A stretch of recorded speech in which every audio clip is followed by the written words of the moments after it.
So, very good afternoon. And after that, in thrilling session, where we've seen how family businesses and next gen are sort of looking to engineer their businesses in a better and a more, more economically right way, I would say. We're now going to get on to the gaming man of India. So, first of all, a huge round of applause for Nitish, who's actually, he's been in a tough travel and he's decided to join us here today. So, thank you, Nitish, for that.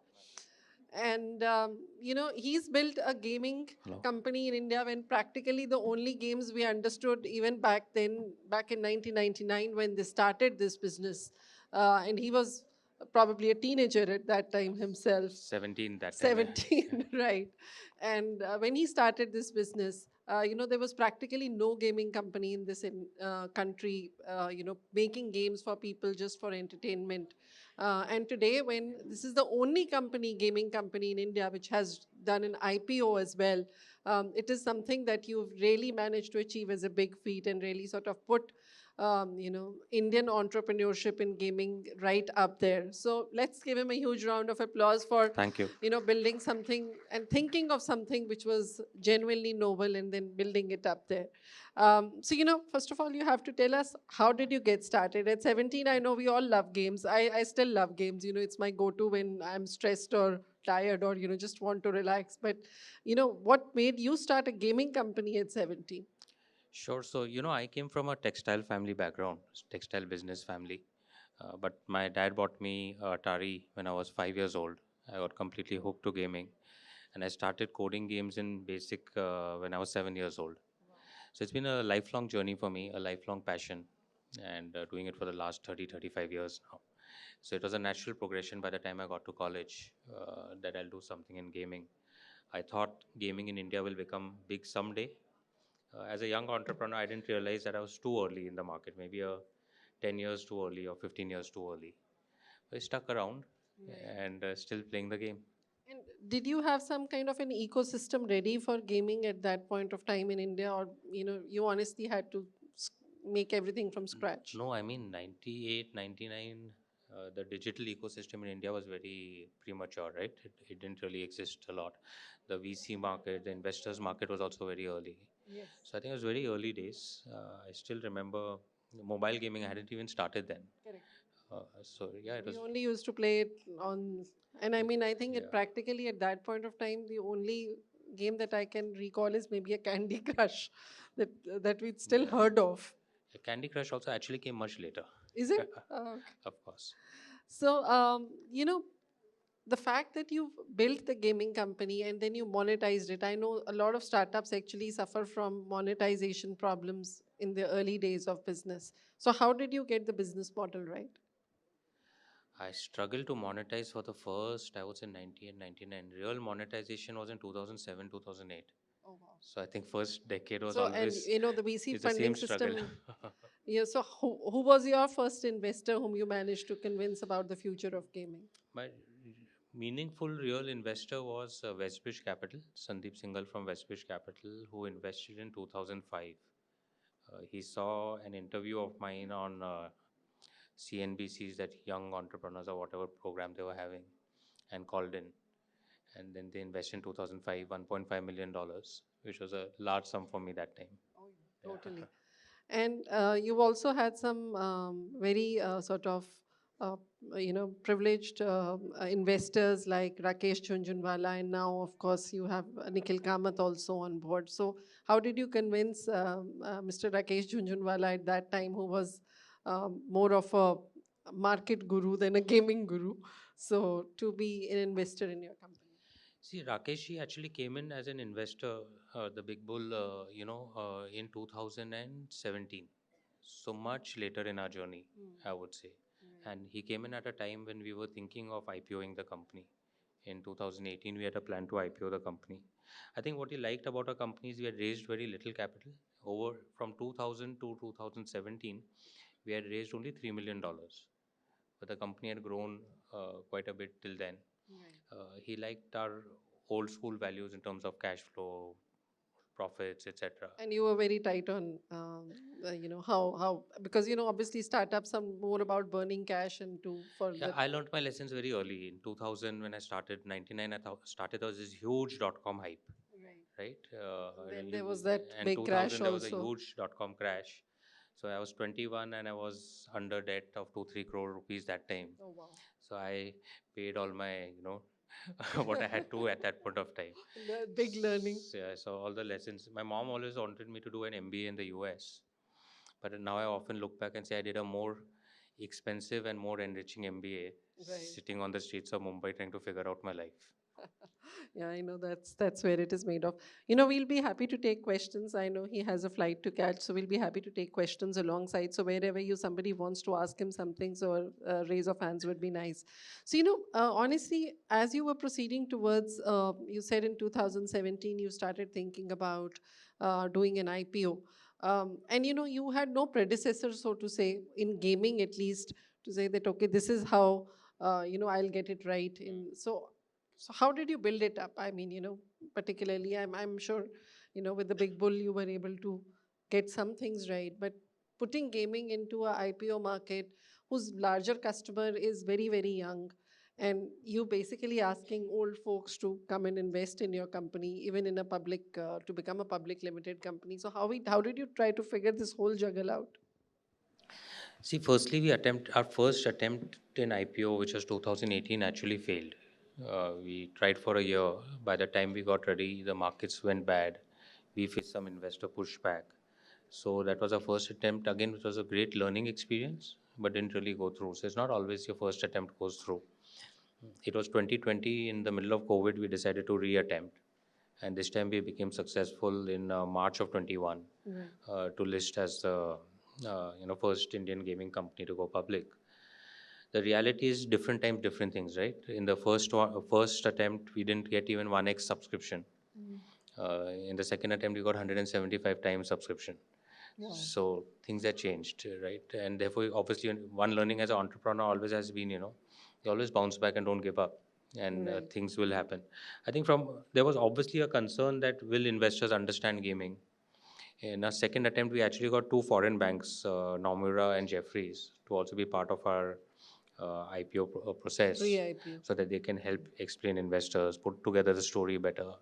So I think it happened, but the numbers were there, the momentum was there. IPO is always about timing. You have to get the timing right, or you have to be ready and then sail through in the right window. I Sure. think for us, 21 was a great time. And when did you decide to go global?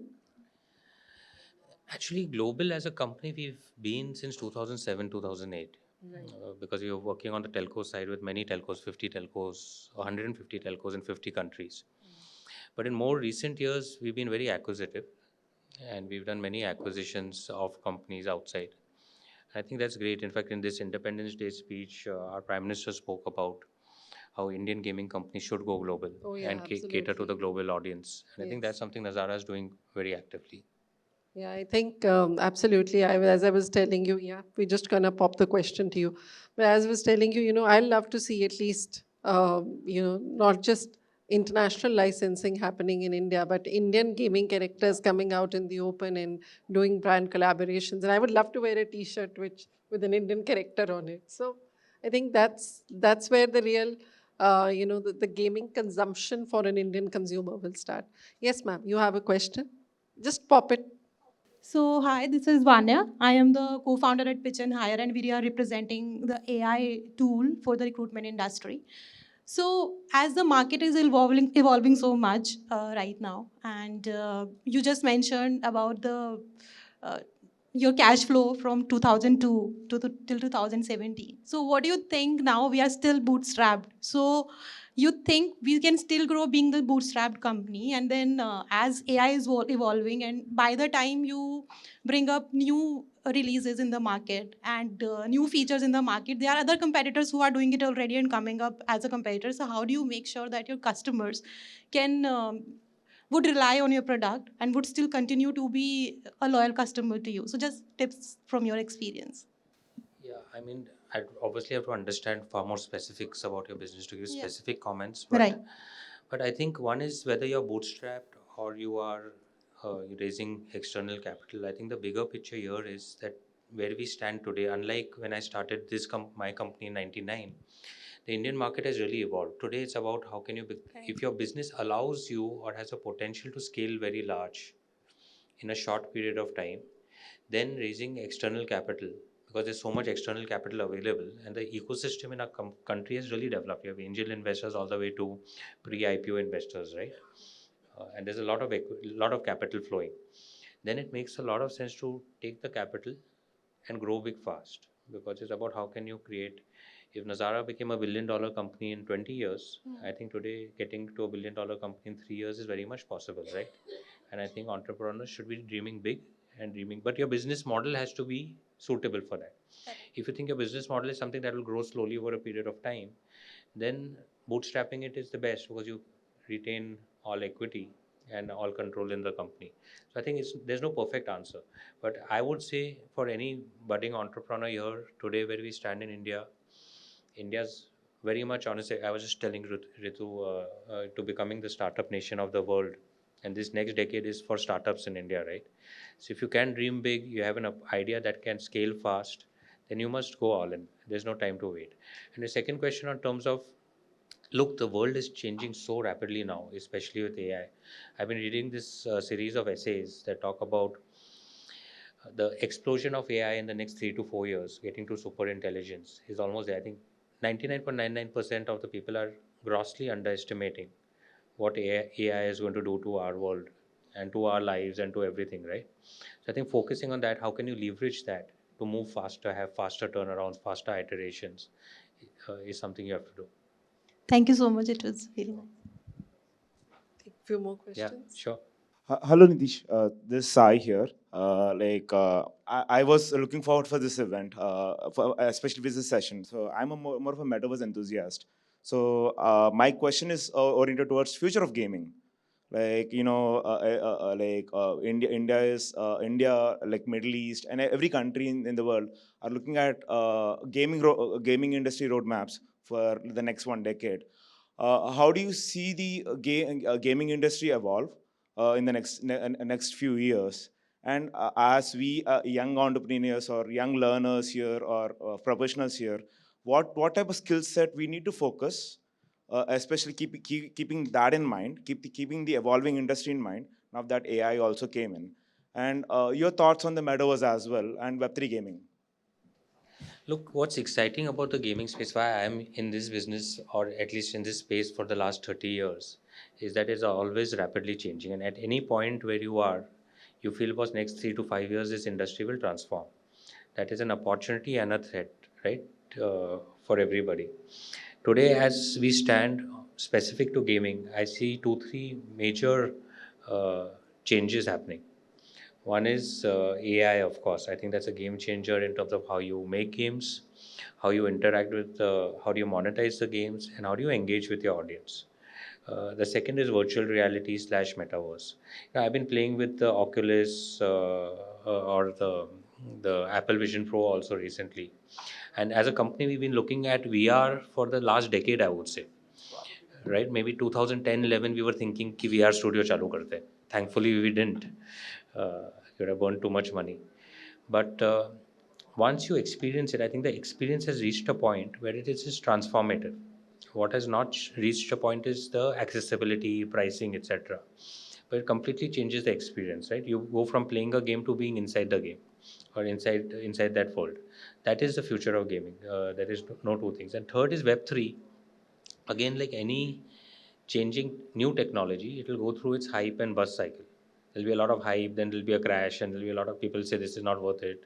But I think fundamentally, smart asset ownership or digital asset ownership within games of in-app items is going to be a big game changer going forward. So I would say these 3 things, Web3, VR, and AI, will transform this industry in the 5 years. At least there's no doubt about it in my mind, and that's what makes it exciting. Can I have a follow-up? Very Yeah, quickly. yeah. So, Okay. you mentioned about setting up a VR studio, right? Would you next acquire a VR studio? Is that on the roadmap? You know, such questions have to be very careful as a listed entity. What I say and I don't say, but because need to know, lot of notices come very fast. But I think there's no doubt in my mind that Nazara will do something in VR, and most likely in our current way of working, we will acquire a VR studio uh, sooner or later. Thank you so much.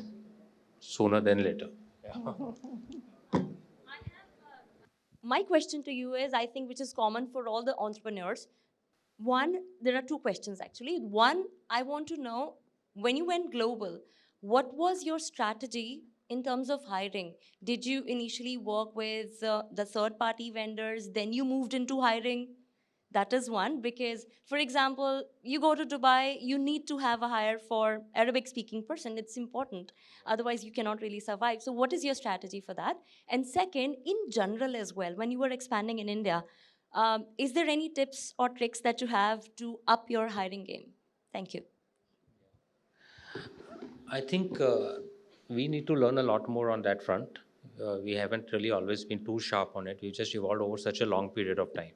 But yeah, in places like Dubai and all, obviously we worked with local agencies to get us the right people. Off lately, because now we acquire businesses. Like just 2 weeks back, we acquired a business in the UK, a gaming studio in the UK. So it already has 40 people over there. So now through the acquisitions, we are onboarding a lot of team.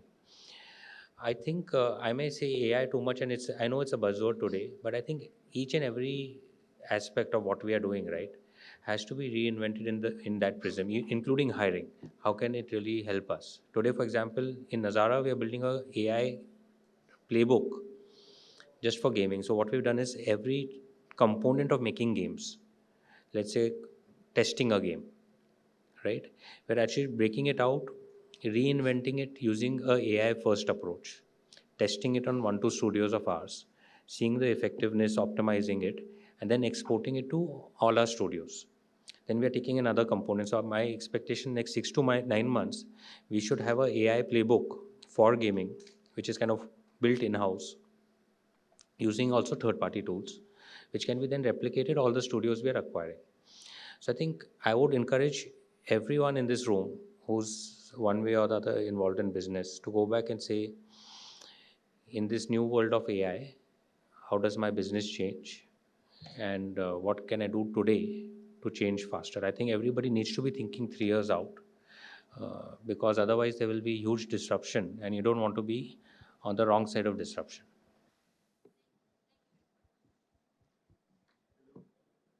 Yeah, hi. Hello, hi, myself Abhimanyu Kulati. Uh, I am a co-founder of Smart Eye, and we basically build assistive technology for visually impaired. So I just want to say one thing that I relate to you. My mom, dad also wants me to do MBA, but I am very much passionate about this thing. So I have just one Don't question do for it. you. I'm not going to do it.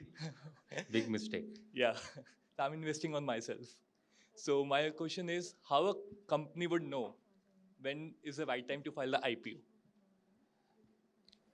What I've seen of Indian public markets are they're still looking for some level of profitability of some minimum scale and predictability of growth. So I think if you feel your business has reached that point, if your business has reached a point of good governance, I think for anybody think you're going public 3 years before start thinking of everything related to governance, right? Because markets pay a high multiple or high premium for companies that have transparent governance, etc. So I think you have to see whether your hygiene is in place, your financials are in place, and generally SME IPOs perhaps you can do at a lower scale. But today, what I'm hearing from most bankers is that if you want to go on main board, you should figure that is your company on listing, get at least 4 5,000 crore market cap.